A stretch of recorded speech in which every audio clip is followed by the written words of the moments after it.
To toonTALK, the weekly podcast from Magpie 24/7. Today, off the substitute bench, myself, in for Ian. Ian is back next week, so after the West Ham game, you'll be able to hear what Ian thinks about that game and the remaining one game of the season. And thank fuck, the season is getting towards its close because it is like extracting a bastard tooth. It's not been great. I know a lot of you will say, look, there has been some good moments and this, that and the other and some good goals. It hasn't all been doom and gloom. We're not being realistically in a relegation fight, although mathematically, yes, we have been up until this game. But, you know, for me, it's one of them. I can't wait for the season to be over. I'm already looking towards the summer. There's a World Cup as well, a little bit of entertainment, I suppose. But rebuilding the squad, players departing, which we'll get to in a little minute, and players coming in.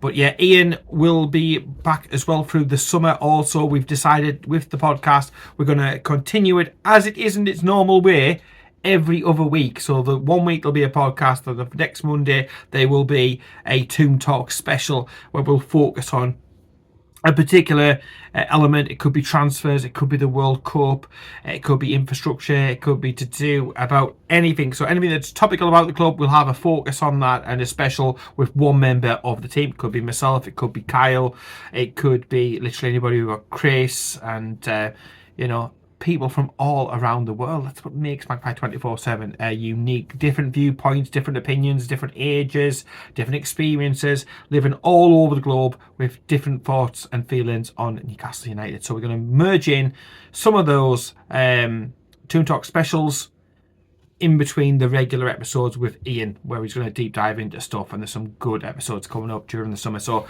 yeah, service really for yourselves as per normal over the summer, and you'll just see a more variety of different people on Magpie 24/7, and we might do one or two as well. Link ups, we've got a few things that we're working on with regards to specials with different groups, organisations, maybe different fan pages.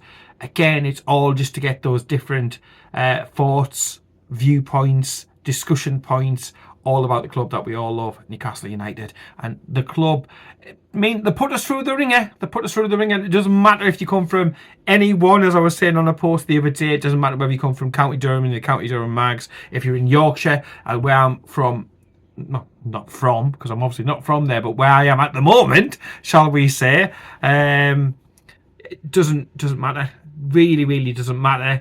All here about one thing, one love, one club, and that is Newcastle United. Now, they have been in action today. As I'm recording this, I've calmed down a little bit from the old effing and jeffing watching the TV. It's a weird one, isn't it, this one? Because normally, if you take it by itself, a draw 1-1 away at the City ground against Nottingham Forest cannot be sniffed at. Look, Forest, they're a good team. They've got some good players, good stadium, good atmosphere generally. I didn't think it was the best today. And from the people I've spoken to at the match, they said pretty much the similar, but no beef, no gripe with anybody from Nottingham Forest. Yes, they stole one of our best young prospects off us. That's not our fault. That's not their fault. That was probably more down to PSR than anything else. But yeah, a point in isolation away isn't a bad thing. But when we've had the season that we've had, when we've been let down after let down, when we've had false dawn after false dawn, this feels like another kick in the knackers. And it's what? Is it 27 points? I know if it's different, anybody will correct us down below in the comments. But we'll say 27 points blown from, winning positions, flushed down the toilet from winning positions this season. And yeah, absolutely an utterly gut. The extra 2 points today takes us above Sunderland. It doesn't really matter. It doesn't really, it's not going to make too much difference with prize money or prestige or European qualification or whatever. But that's probably the only thing that's left this season. They have one or two difficult fixtures. I think they've got Everton and maybe Chelsea, I think, on the last game of the season. We've got West Ham and Fulham. And it's a toss of a coin, isn't it? Who's going to sort of finish North East top dogs this campaign, regardless if we finish above them or we don't. It's like comparing Barney the dinosaur and T-Rex. type thing. And yeah, we'll leave that for another one. It's probably something that Ian's going to touch on next week, because by then we'll know whether it's all over with or whether it goes down to the last day. And it adds a little bit of jeopardy, I suppose, for the rest of the season. We haven't got much to play for, because I think today's performance result, if you will, pretty much rubbishes any chance of getting any sort of European football next season. Whether that's a good thing, a bad thing, for me, I think a club our size should be in Europe every single season, so that will be a disappointment. Yes, we've had, again, and I will caveat this, with some great moments this season, some great matches, atmospheres and the likes, but there's no doubt that finishing without European football has to be considered a major missed opportunity, a major black mark against Eddie Howe. I love Eddie Howe. I think he's great, good lad, legend for what he's done to us. You know, winning us a cup and Champions League and all that. I'm not knocking him, but I'm just saying it's not good enough. Eddie knows that. We know that. Management, ownership all know that. It's not good enough for a club our size, not getting into Europe, and we've been given chance after chance after chance after chance. Loads of chances this season.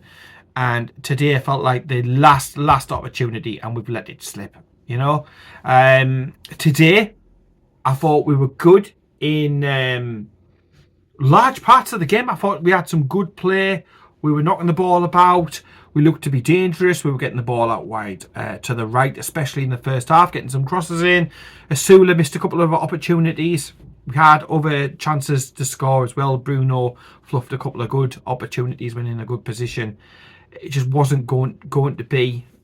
It felt like it wasn't going to be our day. And I was saying to the missus who sat beside us watching the game, I said, the longer that we go on to do this, I have seen this movie before. You know, I said, we don't keep clean sheets.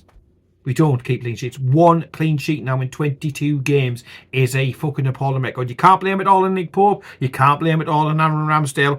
Major contributory factors as far as I'm concerned. The goalkeeping has been horrendous, because I thought today's Sven Botman was absolutely fucking fantastic. Shout out to Sven Botman. A positive.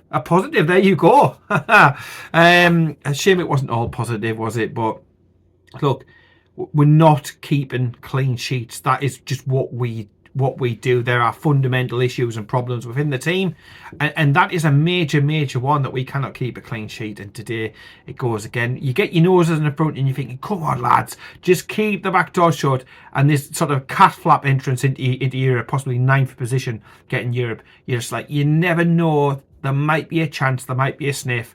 But yeah, we couldn't even take this chance. But I'm not surprised, because the results this season and the performances and the, you know, everything else has shown us that no matter how many chances this group, this team, this collective is given, they will consistently keep letting you down time and time again. That doesn't mean that we haven't got some fantastic players. We have.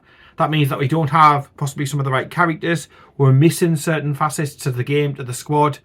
I personally think we need a good injection of leadership as well. I think a leadership group that's got the likes of Jacob Murphy in, don't shoot the messenger, isn't what we're looking to do. Nick Pope in the leadership group, is that a good thing? To me, it's not. He's not the sort of leader that I want in there. You know, he wasn't all terrible today, but he hasn't all been terrible in other games. Last weekend, he made a couple of really good saves that kept us in it, and then nearly scored an own goal by walloping the ball on a clearance off another player nearly into the back of our net. He does this, he goes walkabout. The Arsenal situation for me still should have been a red card. Others disagree.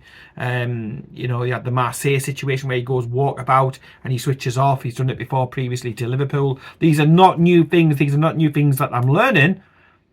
But if we are to get better and to cut this out, games like today, you know, other occurrences where we've thrown these points away, if you can keep some of those points that we've thrown away, we're in European contention, no problem whatsoever. We're our own worst enemies. This isn't a case of other teams being fantastic and brilliant and great against us.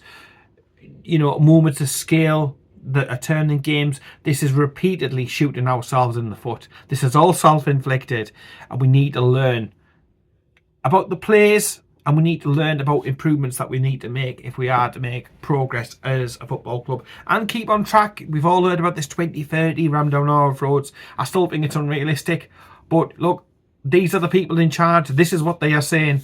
If we are to make those jumps, then we do have to make a good look at some of the characters in the team. I think there's a bit of a crossroads that have come up with this group, and we're at that now, where some of them have been great professionals. Nick Pope being one that I've seen lots of critique about, on social media. Lots of critique about Nick Pope. He has been a great player for us. There's no doubt about it. He played a big part in the Champions League qualifications. That defence in the first season, which was, so miserly. It never conceded goals hardly. It was fantastic in the cup final. Good, absolutely brilliant stuff. A lot of the games that people forget about, we wouldn't get to cup finals if it wasn't for some of the stuff Nick Pope has done. But there comes a time that it is the correct time to move players on, whether you like them or not, whether they're Eddie Howe's mates or not. There comes a time that you've got to move some of these players on, and I just think with the likes of Nick Pope, now is that time. When it comes to the likes of Aaron Ramsdale, it comes to a time, and I think what we might do is go through the squad, and I'll give you my totally honest, frank opinions on each and every single one. Would I sell? Would I not? Do I think Eddie will sell? What the state of play is. But we are going to touch on one of the major headlines on that very, very shortly, with a certain unused substitute today. There's a little bit of a hint and a point towards where we might be going on this one. But yeah, back to the result, and back to the match, and back to the beginning when the team news came out. Now, everybody was saying, he might throw a bit of a spanner in the works. He might, we did earlier on in the season, if you remember, when I think we went to Leeds and Bournemouth, and we played 5 at the back, and we got a couple of 0-0ers, and we strangled the life and all enjoyment out of the game during those games. People were suggesting that might happen again. Yes, we have been defensively frail. There's no doubt about it. And there's been issues in conceding goals. And I could see the thinking and the logic behind possibly doing something like that. But for me, Eddie Howe loves and adores the 4-3-3. It will be 4-3-3 next season, and if he's here the season afterwards, it'll be 4-3-3 as well. It's different variations on it, but by and large, that is what Eddie Howe goes to. That is, he's tried and trusted, and it's not going to change. Eddie Howe is not going to change because the management have come out and said consistently, he's our man, we're backing him, we're going to fix it. He built the machine, he's going to be able to repair the machine. We're behind him, he's the Bruce Springsteen of management and all those sorts of things. Whether you think differently, I think differently, I'll tell you this. In the 12 members of the team that we've got on Magpie 24/7, there is a definite split in between Eddie Howe in, Eddie Howe out, and probably some in the middle of just thinks, oh my word, I just want us to win a couple of games of football and score some goals. So it does divide the entire, not just our team, but the entire fan base, I would have said, because everywhere you go, look, I even get stopped round about Yorkshire, still get stopped. Eddie Howe, it's the number one subject, and I'll give my opinions. I think he's done an amazing job for Newcastle United. People were asking me, even on Sky Sports, well, who would you get in? And I'm saying, well, I'm not saying get rid of him. But if you were going to get rid of him, I'd have gone for somebody like Chris Hughton to see us through, because there's just no way that you're going to be able to get rid of Eddie Howe and bring in anybody, I think, who's better equipped to be able to do the job. In the short term, in the long term, perhaps, yes. But I think the club have nailed their colours to the mast. They are behind Eddie Howe. They want Eddie Howe to succeed. That is their man. So they need to give him the tools to be able to do the job, to get the players in, to play the system that he wants. It's a collective responsibility at this point. If it goes wrong next season, at the beginning of next season, then they've all got to hold their hands up, and it could be disastrous, another campaign without European football and all the financial pitfalls and stuff like that comes afterward. But back to this game and back to this season, and when the team came out, I wasn't shocked. Again, people were saying in the chat, it's not Paul. It's a wing back system. It's not. It's 4-3-3 all the way. Now, I initially thought that Malik Chow was going to play at right back. I must admit, I thought that's how he was going to line it up. Trying to scribble out on the back of bits of paper, thinking, how can he do it? I was like, no, he's going to go 4-4-3. 4-4-3? 4-3-3. Yeah, you get my idea. It's been a long day. And I thought maybe Chow plays at right back. Could he move one of the defenders into midfield to be a defensive midfielder? Could Lewis Hall play there? Because he did for his Chelsea days play back in midfield. Could he put Hall as a wide left attacking midfielder? Again, I think he could do that, no problems whatsoever. But to be fair to Eddie Howe, he's certainly got the opposition second guessing, and I think going into the beginning of the match that threw them, because they had to do a tactical reset, didn't they, during the game. But we lined up. Nick Pope was in goal. We knew Nick Pope was going to be in goal. It doesn't matter if you got Pope or Ramsdale. To me, they're not good enough. A little bit of a spoiler for going for the team in a little bit. Then across the back, I expected Malik Chow. Malik Chow has played right back previously before, in previous incarnations where he's been. He didn't. He decided that if you can play a left back, you can play a right back, full back. Not very often you see a left footer, is it, going on to the right hand side, but that is what happened in this game. It was it was an eyebrow raiser when I saw them kick off in line. I was like, he's doing it. He's doing it. He's definitely outfought me on this one. So Lewis Hall at right back. You've got Malik Chow then and Botman at the back. Botman was fucking class. I haven't done my rating just for analysis, but he certainly will be rating very, very highly. Then left back, Dan Burn. I'll hold my cards up, and I was expecting it to be a tough day for Dan Burn at left back, but I thought he did all right as well, to be honest.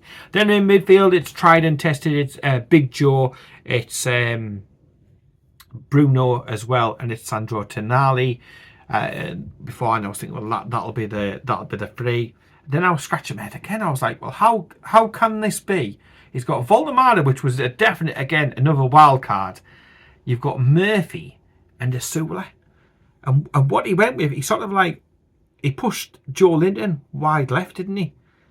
And then he's sort of, well, he had them rotating. He had Asula up top some of the times, Voldemar midfield, Voldemar up top, Asula playing deep, Asula wide right. He kept moving them around. Jacob Murphy there. It was a very, very, very fluid system. And we tried to play a game where we got plenty of possession. And to be honest, the game started and we're knocking the ball about, and I'm like, we're playing some tidy stuff, but when the crosses were coming in and not being finished, I was like, this is typical Newcastle United. I'm starting to get a little bit worried after sort of 10 minutes, thinking we're creating chances, we're not scoring chances. That always results for us in, getting our asses bitten.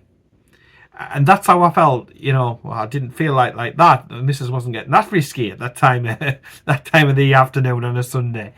Fucking hell, man. But we were creating chances. We weren't putting them away.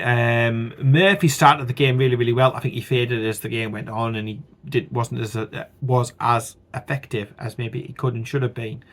Alanga on the bench as well against his old team. Another one, a bit of a head scratcher.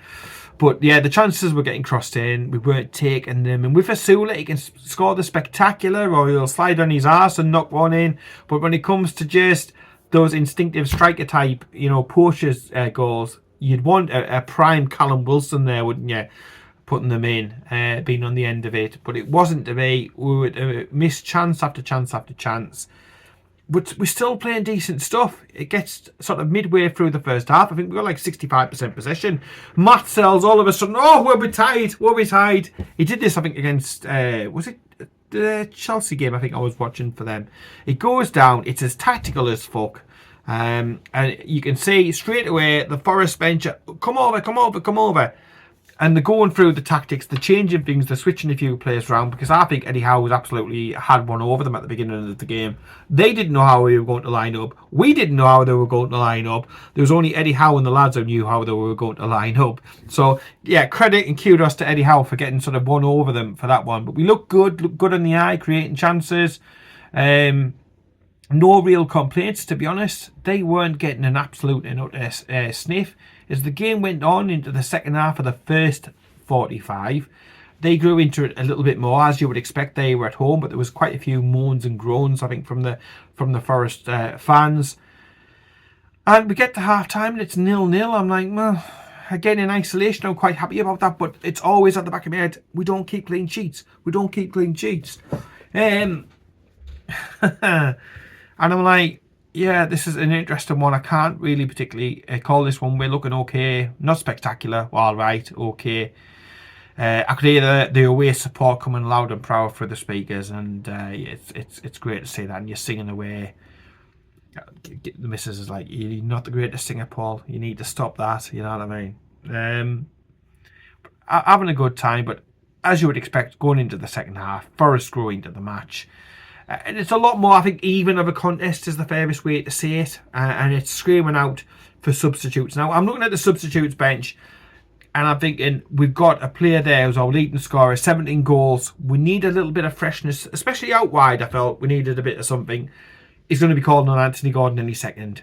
He's missed a couple of games. He's back fit. He's training. I've seen him in the training pictures, videos and whatnot.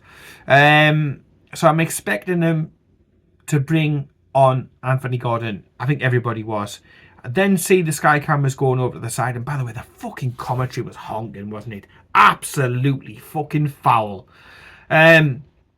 So yeah, we make the changes. Harvey Barnes comes on. That's not a bad substitute, is it, to have Harvey Barnes to be able to bring on? He, of course, scored against Brighton, sealed the points for us in that game. So I have no problem with him coming on. But I am scratching my head and thinking, yeah, what's this telling me? Yeah, what's Eddie Howe telling me, but just not so much in words. And the camera's panning about, and I'm like, yeah, I know exactly what you're suggesting. Look, the comments that Eddie Howe's made about commitment and players, that it came after he was talking about Anthony Gordon. There's no smoke, honestly, there's no smoke without fire. Like, he brings on Harvey Barnes, he brings on Ramsey, and to be honest, I think there were two positive, good substitutions. I think they both played really, really well, and they've certainly given Eddie Howe a headache for the West Ham game next weekend, the season finale at St James's Park, the penultimate game of the season, obviously. I think they've both looked really, really good, combined for the goal, but still, throughout the game, still, you know, even when we make another change in attack, and Asula comes off. And I think Asula, he played well. He got into some good positions. He was unlucky not to score. I think he probably could have had a hat-trick. He nearly scored off a free kick. Absolutely twatted the crossbar. Really, really unlucky, but a good technique. And we haven't had a good free kick in what feels like an absolute bloody eternity. So it was nice to see. We obviously struck the bar. Eddie makes extra changes. Still no Gordon. And I'm like, yeah, I'm not buying that he's injured. I've seen him in the training. I've heard what Eddie Howe has said. I also heard what he said before, when I think he sort of like, he spoke from the heart, and he was sending a message to say, look, I am planning for the future. I only want players who are fully committed. Look, even Trippier, Eddie Howe spoke beforehand and said that, look, I only want players who have a future at the club. No disrespect. Obviously, Kieran Trippier doesn't have a future at the club, but even he came on in that game, and Anthony Gordon, as the game was going on, not coming on. Look, he's got an England World Cup squad to get into. He can't be happy at being on the bench, but this is what happens. This is what happens when you haul yourself out to clubs across Europe, when you've got your agent popping up like it's a fucking Where's Wally book.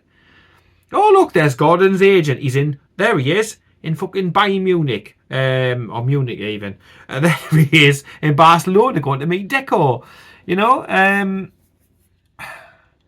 you can't have it both ways, because if the player gets injured, you've then got a demotivated, demoralised player, and I think we've had some of that really since the Liverpool interest, if I'm being frank.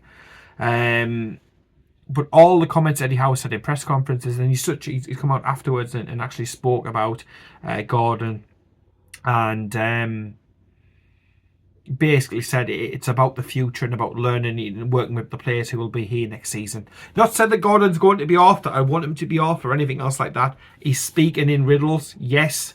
That frustrates some about Eddie Howe, but yeah, you can read between the lines. Players with futures are getting involved. I'm giving minutes to players who have a future at the club, and I'm not giving minutes to others. And you can draw your own conclusions about that.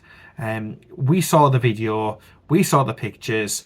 You hear all the reports from Sky Sports Germany. It's not like it's fucking sports boom all the time, you know what I mean? 1 Magpie rating. you know, there's some serious players. Even, you know, I know that Fabrizio Romano is Marmite isn't to some people, but he's been talking about it. Sky Sports Germany, you know, reputable sources have been speaking about it in Spain as well. We've all seen the pictures, the videos, and whatnot. His head is gone. He's decided on a move. Clearly, he believes the own hype, because I haven't seen that hungry God, that Gordon that we had in the first full season after we signed. I think we signed him in the January, didn't we? We didn't see much of him for the first couple of months. That hungry, nasty bastard, played with an attitude, played with his chip on his shoulder. That Gordon was absolutely fantastic, and he was somebody you could really get behind. We haven't seen that one all season. He scored 17 goals, 10 of them penalty kicks. I think he's got, what, 2-3 goals since January 2025. Look, if somebody wants to pay us £75 million or above, it's a no-brainer. Surely we reinvest it. Look, clubs around Europe know we need to sell in order to create headroom for squad cost ratio and rebuilding, and we are desperate for a rebuild. Gordon thinks he's this, that, and the other. Lots of other foreign clubs will look at, you know, third highest goal scorer or something in the Champions League and think, I want a piece of that. Not looking beneath the surface, they're just looking at it from a distance with rose-tinted specs on and think he's the greatest thing going. I don't think he's had many great games. I think he's been good here and there in spells, and like I remember against Liverpool, you know, at the beginning of the game, he seemed to really have a bee in his bonnet, and when he has that bee in the bonnet, he is a great player, and it'll be up to whoever gets him, Bayern or Barcelona or whoever, to really relight the fire, because I think if they do relight the fire inside them, they've got themselves a fantastic player for a good price. Grealish went for 100 million, so I think 75 million is a bargain. It's at least fair price, and I think it's what Newcastle United are looking for. Now, to me, I wouldn't have him on the bench. It's a distraction, it's a circus, and we've had plenty of that this season. I would give an opportunity to Leo Shahar to be on the bench and maybe bring him on if the situation allows. I would have on Ferdinand, him as well, who just got called up to Ireland, and yeah, give him a couple of minutes, give him, you know, 10-15 minutes at the end of the game. Let's learn something between now and the end of the season. We've got fuck all else left to play for, so let's learn a little bit of something about some of the youngsters. Alex Murphy, can he do it? Can he cut the mustard? Let's look at him. Let's learn something that we can use towards next season. Can we integrate these youngsters in to beef out the squad and save us money so that we can focus money on a fucking goalkeeper straight away? I got to do that. Goalkeeper straight away. Yeah, just I would say that we need to be a little bit more smarter and wiser about what we're doing between now and the end of the season. And if players don't have a future, and if you're not going to bring them on, what's the point of putting them on the bench? You know, I know we haven't got a fantastically huge squad, but from looking at some of the youth team has been doing and some of the exciting players on there, give them an opportunity, even just be on the bench and to learn and see how it feels to be travelling with the first team on the bench in a Premier League game. You know, you don't know how that exposure will help. Look what happened. Was it Theo Walcott back in Sven's World Cup squad when he did something similar? He just brought them along for the experience. It's all character building at the end of the day. But no Gordon brought on today. Newcastle United doing all right. 1-0 up. I still wasn't confident about keeping the clean sheet, and what happens? Gets towards the end, the pressure cranks up, and one thing we know about this team is that they can't handle the pressure.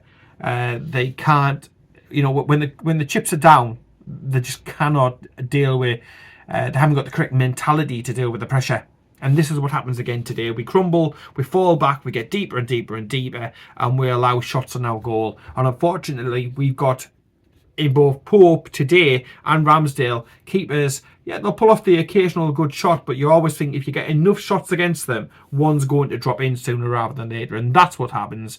Elliot Anderson gets into the box. Lewis Miley, yeah, he's all left, isn't he? Bruno stops and doesn't track back his runner.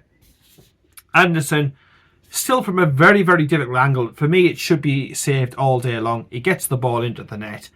And then for the first time, probably all game. We hear the Nottingham Forest fans getting all cocky in this, that and the other. It's the point that they need for Premier League safety. They get the point. And as the rest of the game went on, I said I wouldn't be surprised if we lose this 2-1. Because again, Groundhog Day. You know, I thought, hey, Bill Murray, why not? Groundhog Day, get the clock out, do we have a groundhog about? No, we don't, but never mind. I thought that we'd end up shooting ourselves in the foot and coming away with absolutely and utterly fuck all.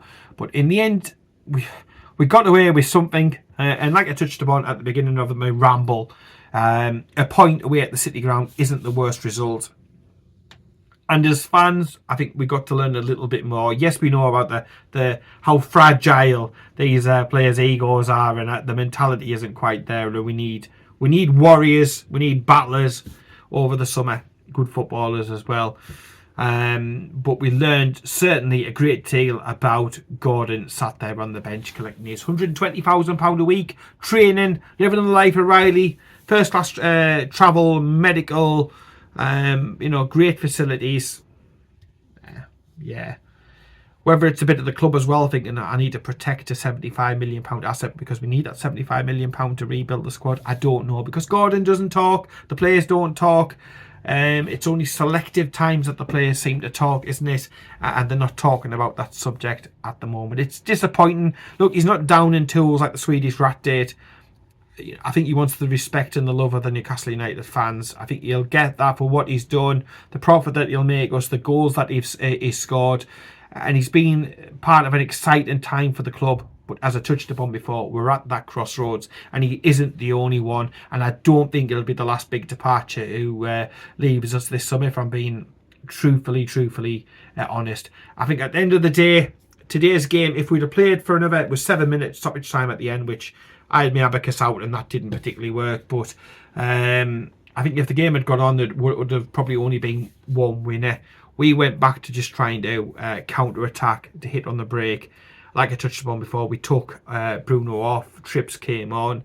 Again, no future at the club, but even he managed to get a few minutes. I would have probably started him. Hands up, I would have probably started Trippier in this game and gone for a right back But, that's me. That's why Eddie Howe's paid the big bucks. That is why Eddie Howe's paid the big bucks. But, we see the game out. I'm gutted for, again, another large away contingent. I think they deserve better than that. It's a letdown, another letdown in a series, in a season full of letdowns, a false dawn.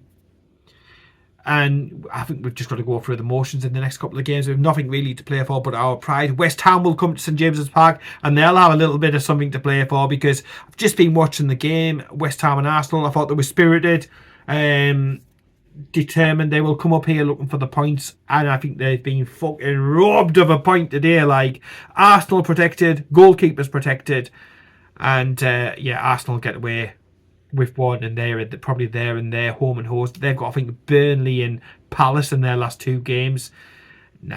They needed a favour. I think Man City today, they ballsed it up, didn't they? They ballsed it up when they drew Man City with Everton. So only got themselves to blame. We've got ourselves to blame this season, it must be said. Say mistake after mistake after mistake. And I'm just excited for the summer, and excited to see who is coming in, because it's got to be.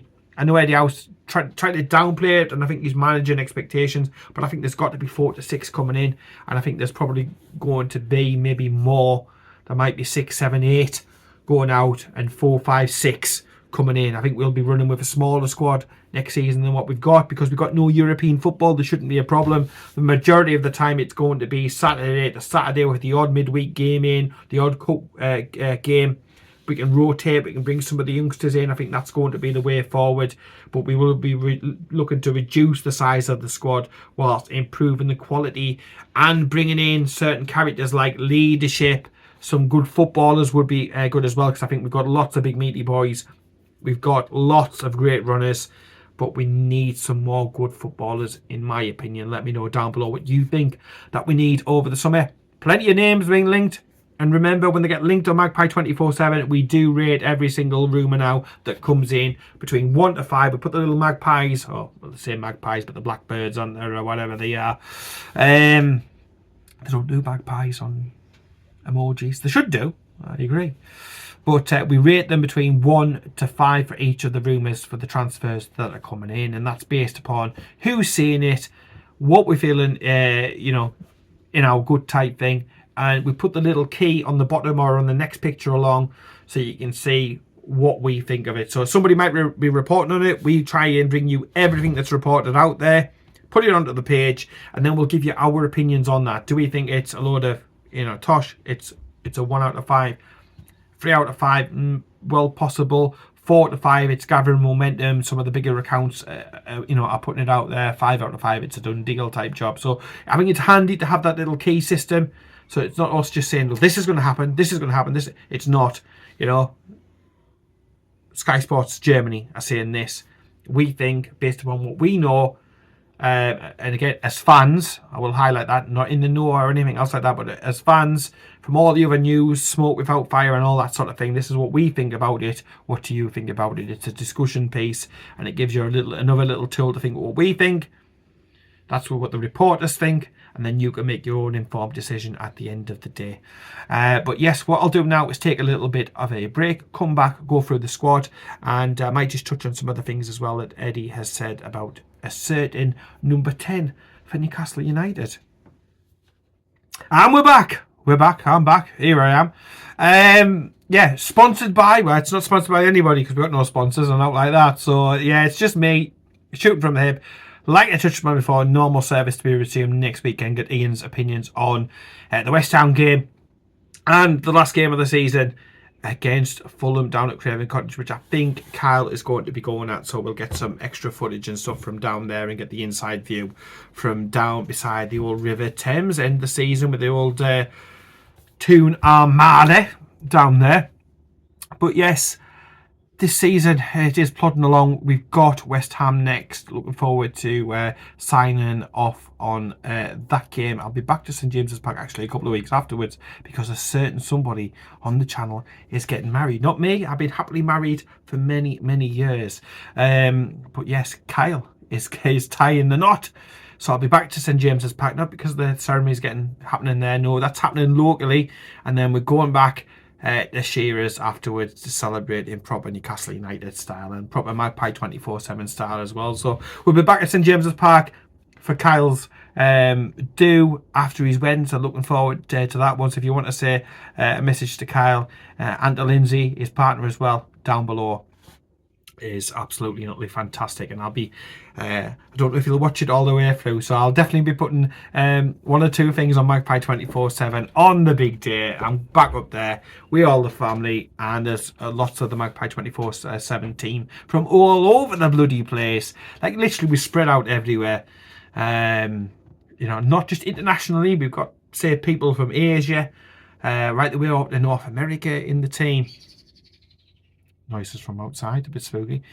From Huddersfield, from Barnsley, from Sheffield. We've got people from down south, and again we've even got some people from Newcastle and County Durham and everything else like that. We do cover literally. We almost cover the entire globe here on Magpie 24/7, and I think, like I touched upon before, it's something to be championed on. I did a little bit of a rant after I got the thing on. Oh yeah, from this, that, and the other. Totally, totally wide of the mark. My accent is all over the place. Again, for transparency, County Durham mag, yes, that's where I was born, brought up in. Families from originally Concert.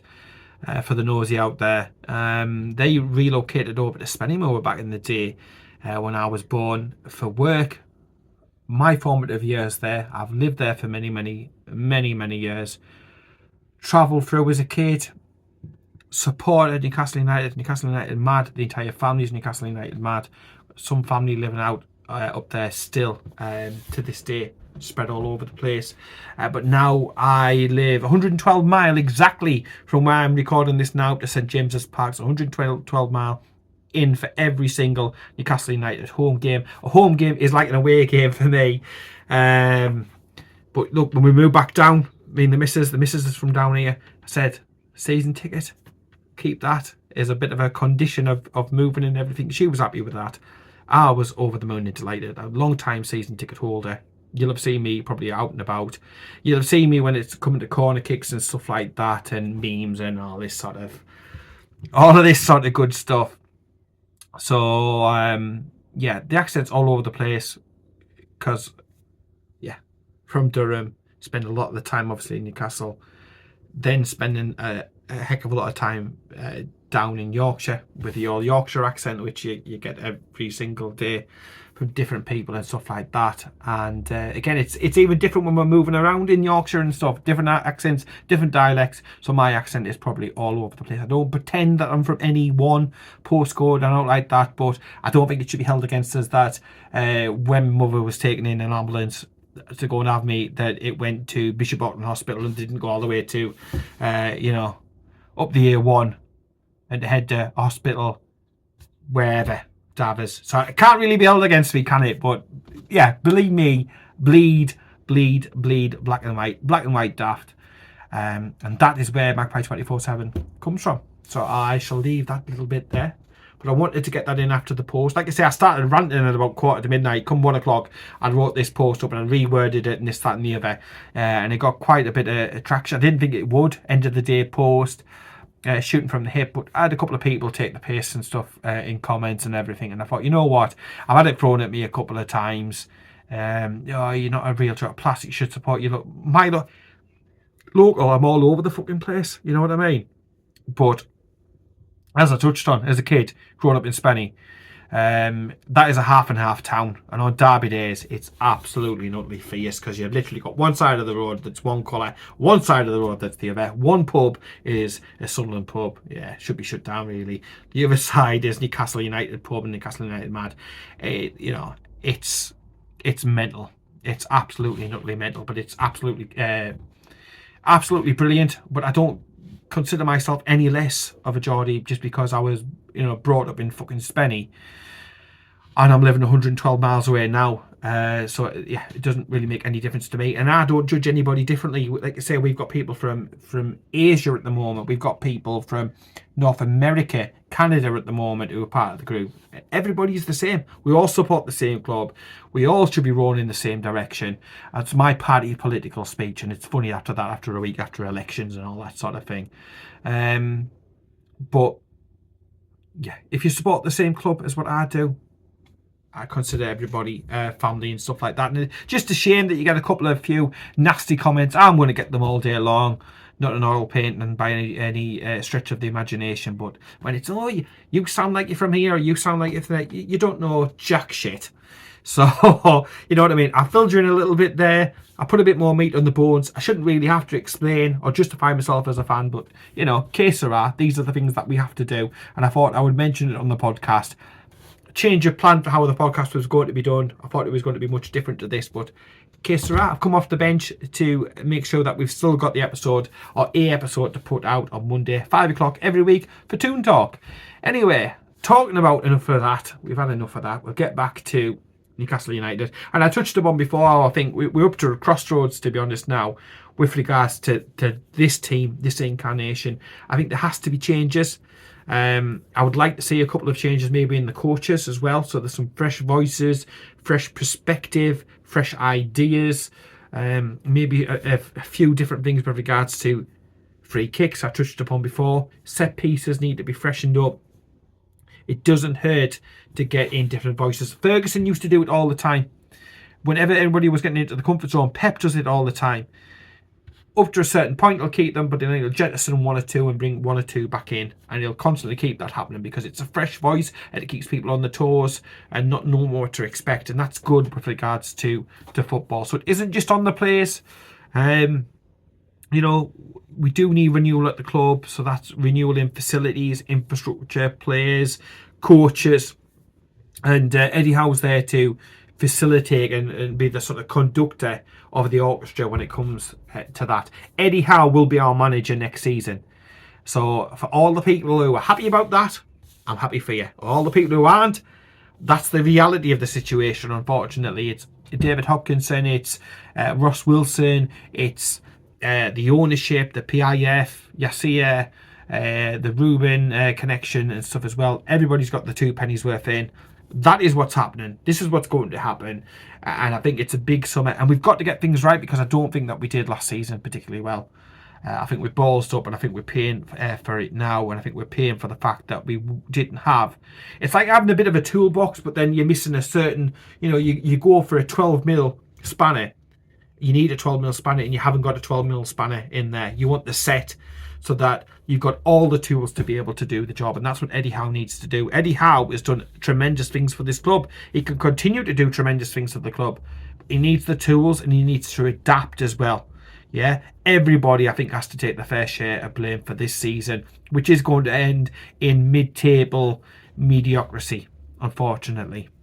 But that's by the by. So we'll go through some of the players. Why not? We'll have a quick rundown, because we will be going in and doing specials on transfers for for example, over the summer. Starting in goal, we've got 4 goalkeepers. And to me, every single one of them, they can go as far as I'm concerned. I know I've been talking about evolution and missing the odd tool here and there. And I'm on about ripping the entire goalkeeping department out. Look, Eddie Howe loves Nick Pope. Nick Pope has done tremendous things for Newcastle United. But it's the old thing in football. What have you done for me recently? And consistently, recently, he hasn't done a great deal. You look at the Karabakh game over there when he concedes that goal, and it's just like, he could have had a t-shirt on saying, I really, really, really can't be arsed. Because that's what it felt like in that game. And I've seen that sort of thing from him quite a few times, when he puts a weak arm up, or it just sort of goes through the motor. It doesn't look very, there's no conviction behind what he's doing. He gets a hand to it, but it's a weak hand, and he palms it back out into the route of an opposition player, or he spills it, he drops a clanger or whatever. To me, he's not the answer. If you look at some of the other good goalkeepers, your Donnarummers of the world, yes, they're going to make mistakes, they're going to have problems, no doubt about it, but it's the level of issues and problems that these are having that really, really, really grinds your gears.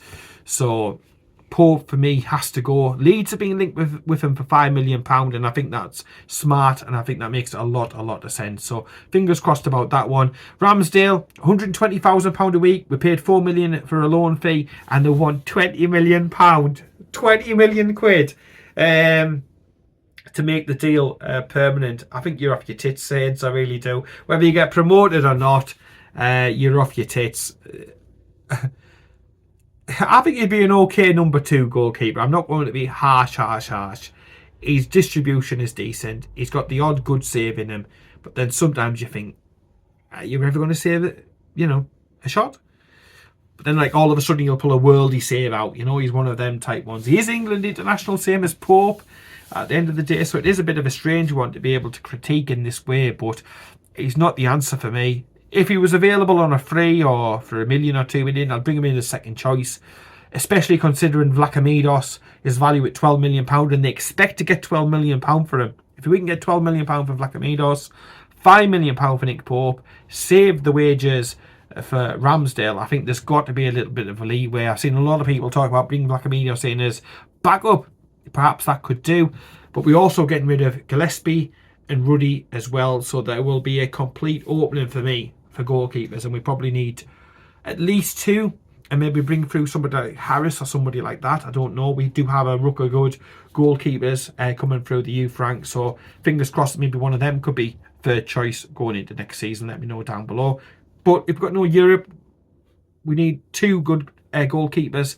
Can we get away with that? Perhaps we can. I don't know, but let me know down below what you think about the goalkeeper situation as well. Going into defence, obviously we know that we're losing Trippier, we know that we're losing Target, and we know that we're losing Kraft.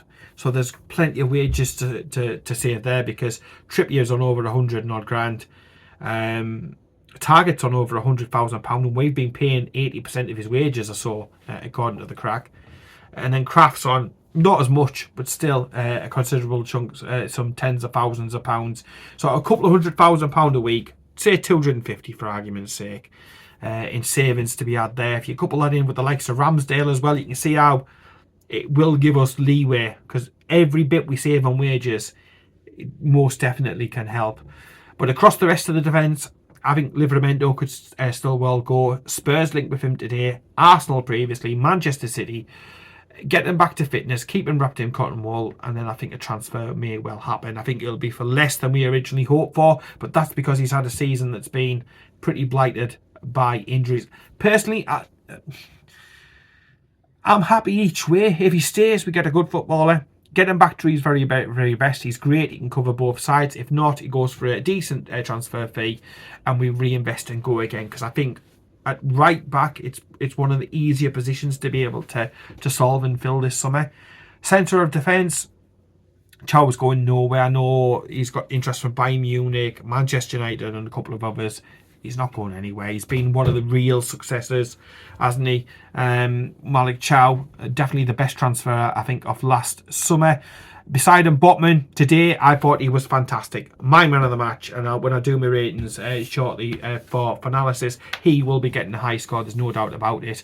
Dan Burn will stay because Eddie Howe loves Dan Burn. I know he's 34, but he will stay out another year, I would imagine. Fabian Schär, therefore, will be the odd one out. I expect him to move on and us to bring in another centre-back, another young centre-back to be able to challenge and to bring through. Then it gets to left-back, Lewis Hall. He had fucking Yamal in his back pocket a couple of weeks ago. Class. Dan Burn has been playing there, but it's a criminal use of players not to have Lewis Hall playing. Lewis Hall will come back and he will be the long-term, permanent left-back. We need a reserve left-back desperately. Into midfield, we've got Ramsey, who I think has shown, I mean, he was good today. He was really, really good when he came on. Did the pass for the goal. Ramsey has obviously a future at the club. I don't think Willock has. I think Willock will be sold. Fulham and Crystal Palace are after him. So we can bring in another youngster. One in, one out. Remember the old philosophy of the club at the moment. I think everybody else stays. The question mark would be around Tonali. Has his head been turned? Has it not? Look, Eddie Howe's said a lot about the future. I'm working with players who are wanting to be here in the future, so I think he expects him to stay. I think the likelihood is more that he will stay than he will go, but it all depends because, as the $1 Million Man once said, everybody has got his price. Tonali's no different. He may go. If he goes, we'll bring in another good quality decent replacement, probably from abroad. If he stays, fantastic, because I love Sandro. I think he's absolutely fucking class. I think he's settled, happy in the North East, but we'll see how it goes. Agents. That's all I'll say on that one. Bruno, I expect to say, Mr. Newcastle United. He's the glue, the foundation. I know he stopped tracking his running today for the goal that we conceded, but Bruno's fucking class. I love the bloke to bits. He's great. Joe Linton, legend. I think he's fucking class, and he's definitely got a role to play in the squad next season. So I just expect the one change there, to be honest, with Willock. Let me know what you think down below about that one. Wide left will go next. Harvey Barnes, he'll still be here next season. He's one of them players, he might divide opinion on some people. I really, really like him. I think he gets the assists and the goals. He can be quiet in a game and then he'll pop up with an assist. He'll pop up with a goal. He'll be in the right place. He'll cut in and drill one in. I like that. He produces the bread and butter when the bread and butter is required. He's not a fancy this, that and the other. He's not a fancy wrap. He's not a food bowl. He's not like that. He's bread and butter, traditional. Get the winger. Starting position wide left. He can do wide right. He'll cut in. He'll get shots away. He'll get your goals. He'll get your assists. Happy days. Gordon. Yeah, the time has come. The crossroads has been reached, and it's time for him to move on. His head's not been in it. He said that himself before the season started, that his head hasn't been in football. He fell out of love. He said he went back into love. I haven't seen much of it. He needs to go. New haircut. I know. Want to talk. New haircut, new club, new direction. I might relight the fire for him and get him going because he's off the boil. He's. I know he scores 17 goals, but I just think in this headspace, he's not much use to us at the moment if he wants to be away. So you let him go. I don't think he'll do what Isak did, and you live and learn. With regards to the other side, and you've got Jacob Murphy and Alanga. You can't bin the investment that you've made on Alanga, so you've got to make it work. We've seen, like ants knobs worth of good stuff from him. You know, the Barcelona game. showed just what he can do. I think he's a great athlete. He's a great runner. I think he needs to be coached and managed. He needs a good pre-season. He'll obviously go to the World Cup. I hope he has a good World Cup as well. He comes back and he can prove his worth. But the jury, I think, is out. We've not seen the player that we all saw at Nottingham Forest.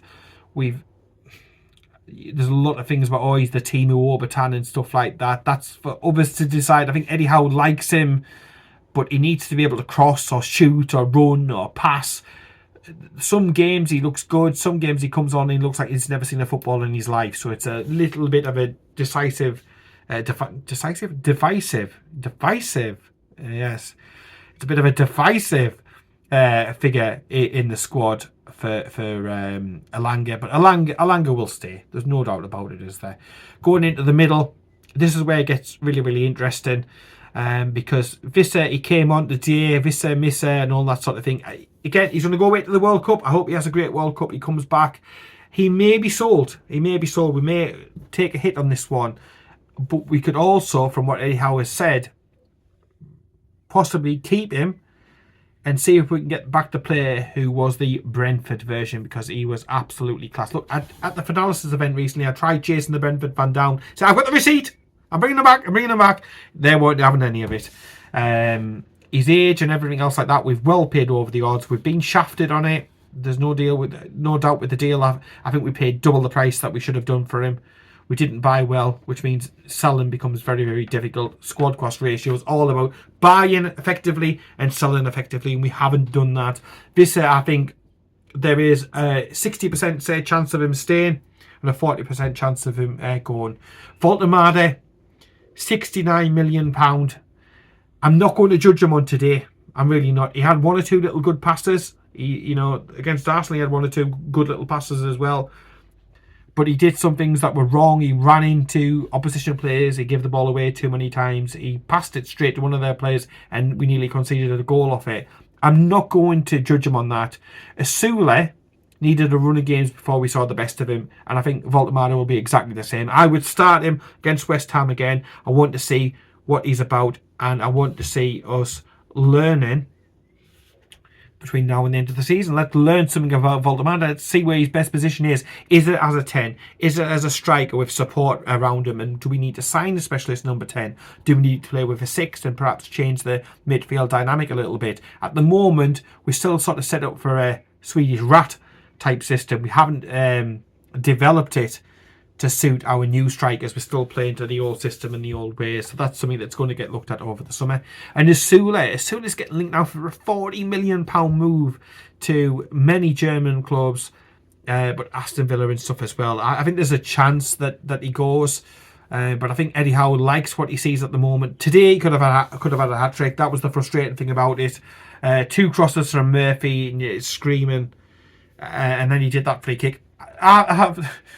I've been critical of him. I think he's more better as a right winger.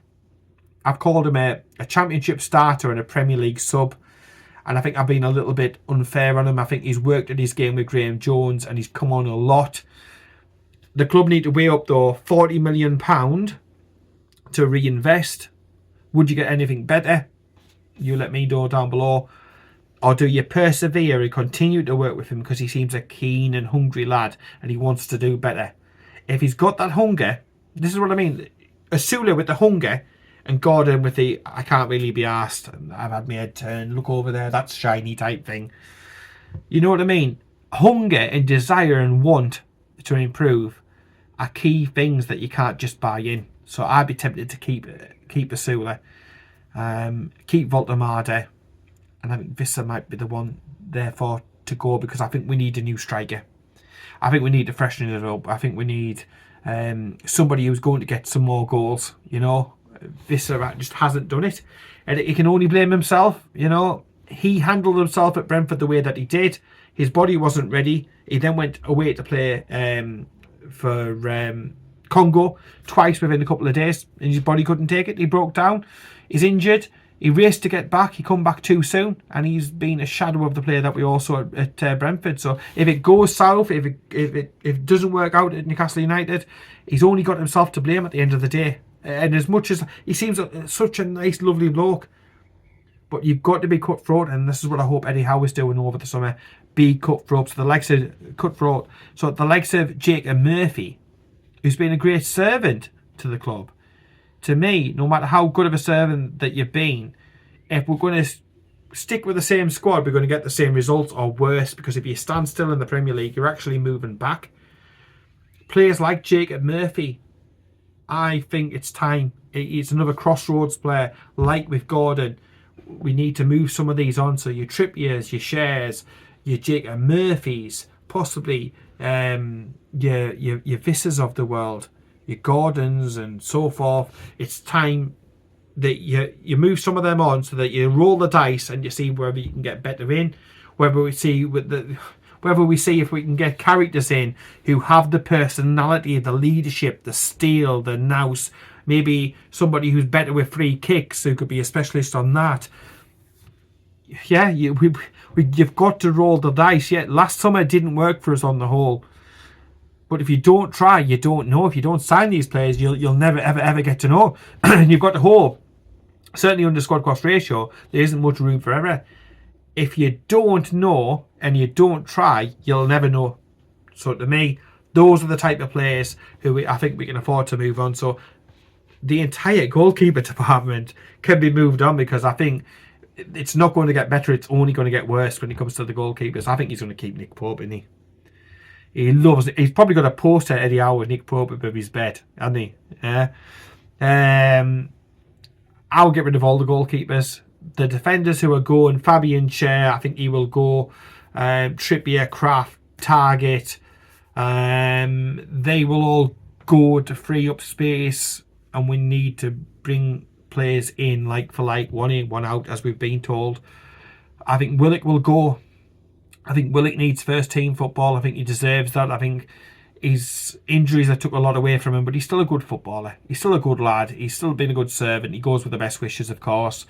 And then out wide, I think the time has come for Murphy.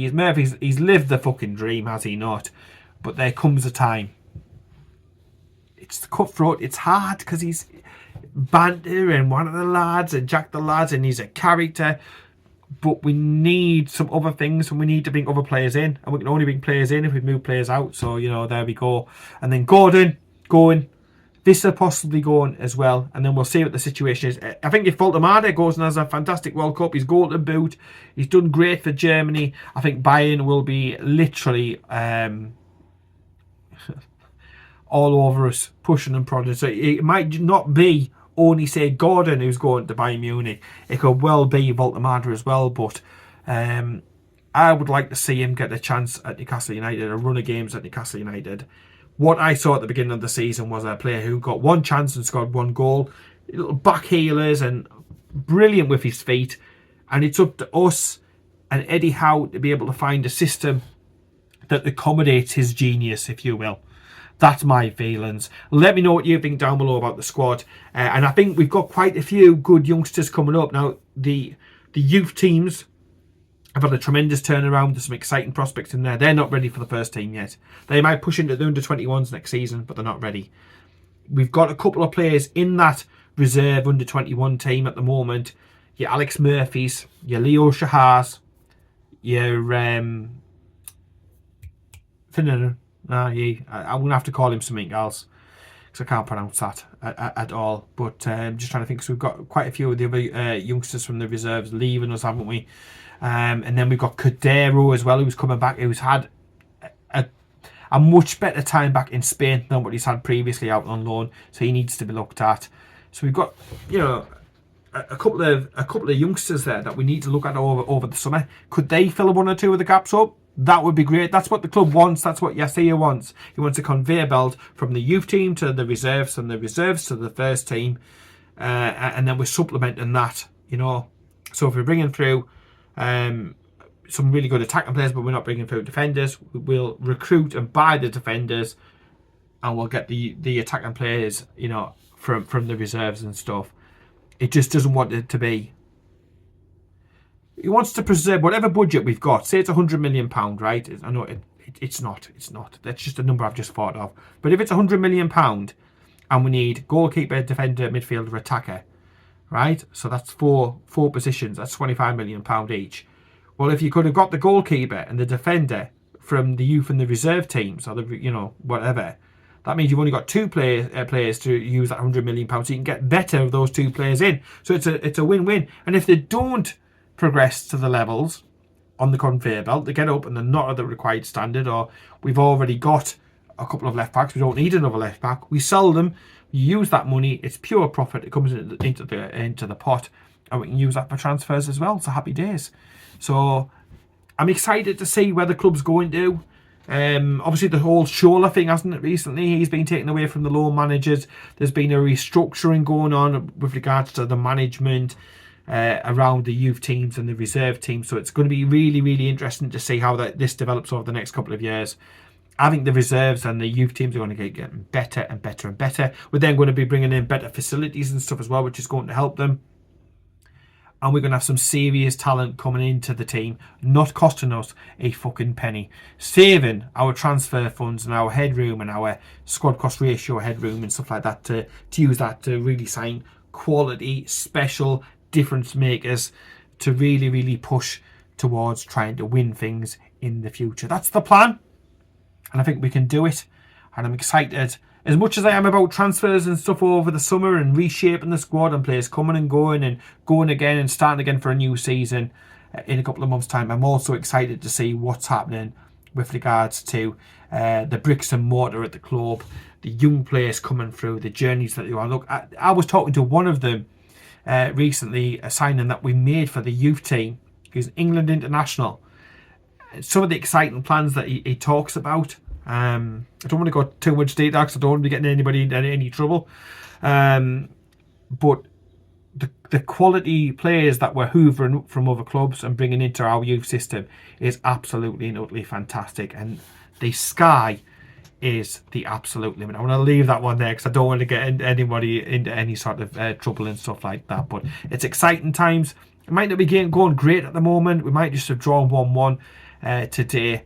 We might have 2 games left and pretty much nothing to play for, but some of the youth players, maybe something we touched upon on one of the specials over the summer, youth players at Newcastle United who can make the grade and who can cut the mustard and all that sort of thing. That may be one that we go on. But I'm going to leave it there. I think I've wrapped it on enough about everything. We're looking forward to the West Ham game. They will come up. They will have a big following, a vocal following. They have form over us. They have Callum Wilson. They are fighting tooth and nail for their Premier League survival. From what I've seen today, they were absolutely and utterly fucking robbed by VAR. And was it Chris Kavanagh as well? Shock horror. Mr. fucking Magoo does it again. But yeah, they're going to be fighting for it. So it's up for us. It's up to us. The players really, really, really need to put on a performance this weekend coming up. Get a victory and send us punters home happy. We're smiling on our face going into the summer. I know there'll be one game left to go there, but I think after everything that's happened this campaign, it's the sort of least that they can do. This campaign has been fantastic. Champions League nights and away adventures and getting through to the latter stages of the Champions League, but it's just fizzled out, hasn't it, at the end of the day? And that's unfortunate. It really, really is. But so looking forward to the West Ham game. It won't be a walk in the park. We're going to have to come and battle. So whoever's up for the fight, whoever's got the fire still in the stomachs, we don't want any players who aren't 100% committed to be playing in this sort of a game, because they'll get found out all day long, because West Ham will be all over us like a fly round shit. Let me tell you that. And then we go into the Fulham game. They'll be wanting to finish on a positive, won't they? But we've got to go there and spoil the party. And perhaps if we get 2 victories, we might still finish above Sunderland. And a little bit, not wallpapering over the cracks, but maybe painting over the cracks a little bit. And then we go into next season and start the fun all again. Thank you for listening. Thank you for watching all the way through to the end. Don't forget about leaving the comment down below. Hit like on the video. And also, while you're on, subscribe to the Magpie 24/7 YouTube page. And remember, the podcast, either not normal as it will be next week, we'll be back every single week, 5 o'clock. And we'll have a regular episode during the summer, then a special, then a regular, then a special. I will work it like that over the summer and bring you all of the World Cup stuff. And let me know as well. I've been setting up in the office. You can't see behind us because it's literally off camera, but I've got the screen in behind us with regards to doing maybe a watch along. If that's something that you'd be interested in doing, watch alongs for Magpie 24/7. Kyle said he'd be quite happy to jump on. Me, Kyle, maybe one or two of the others of the team as well, watching the game.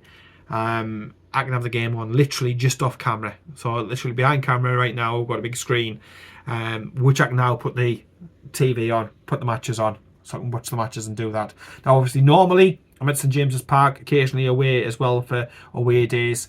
But if that's something that you'd be interested in for the Magpie 24/7 team to be doing watch-alongs as a bit of a trial run over the summer for the World Cup, let me know down below. Send me a message or drop me a comment down below. Let me know. Would you like us to do a watch-along for England, Germany perhaps, for Voltamada or Chow perhaps? Brazil with Bruno. We could do some of that, but it's all down to if you want it. And if you do, let us know in the comments. I've waffled on enough. I think I'm losing my voice a little bit and I need a drink. And I need to go and get my analysis done. See, it never ends. It's in the blood. It's in the blood. Postcodes don't matter. Matters what's in the blood and in the heart, doesn't it, at the end of the day? But I'll leave it there. Yeah, subscribe, like, all those good things. Check us out across all the other social media accounts as well. And whilst you're on, if you can, whilst I'm asking for things, I'll ask for something else. Why not? Shy Ben gets snout at the end of the day. Also, like the other Facebook pages for Magpie Ultras. That's a massive thank you if you can go ahead and do that. And always Newcastle United as well. And whilst you're on, Lane at Magnificent Mags would also like you to follow his page also as well. We are a community. At the end of the day, it's all this tribal stuff. It literally means nothing, does it? We're all Newcastle United fans at the end of the day, and everybody supporting one another is absolutely and utterly fantastic. But I will leave it there. Thank you for listening to my waffling on. This has been toonTALK, the weekly podcast for Magpie 24/7. And in the meantime, take care. Keep it tuned, no matter what the fucking result. And I will speak to you later. Join us Monday for toonTALK, a Newcastle United podcast by Magpie 24/7.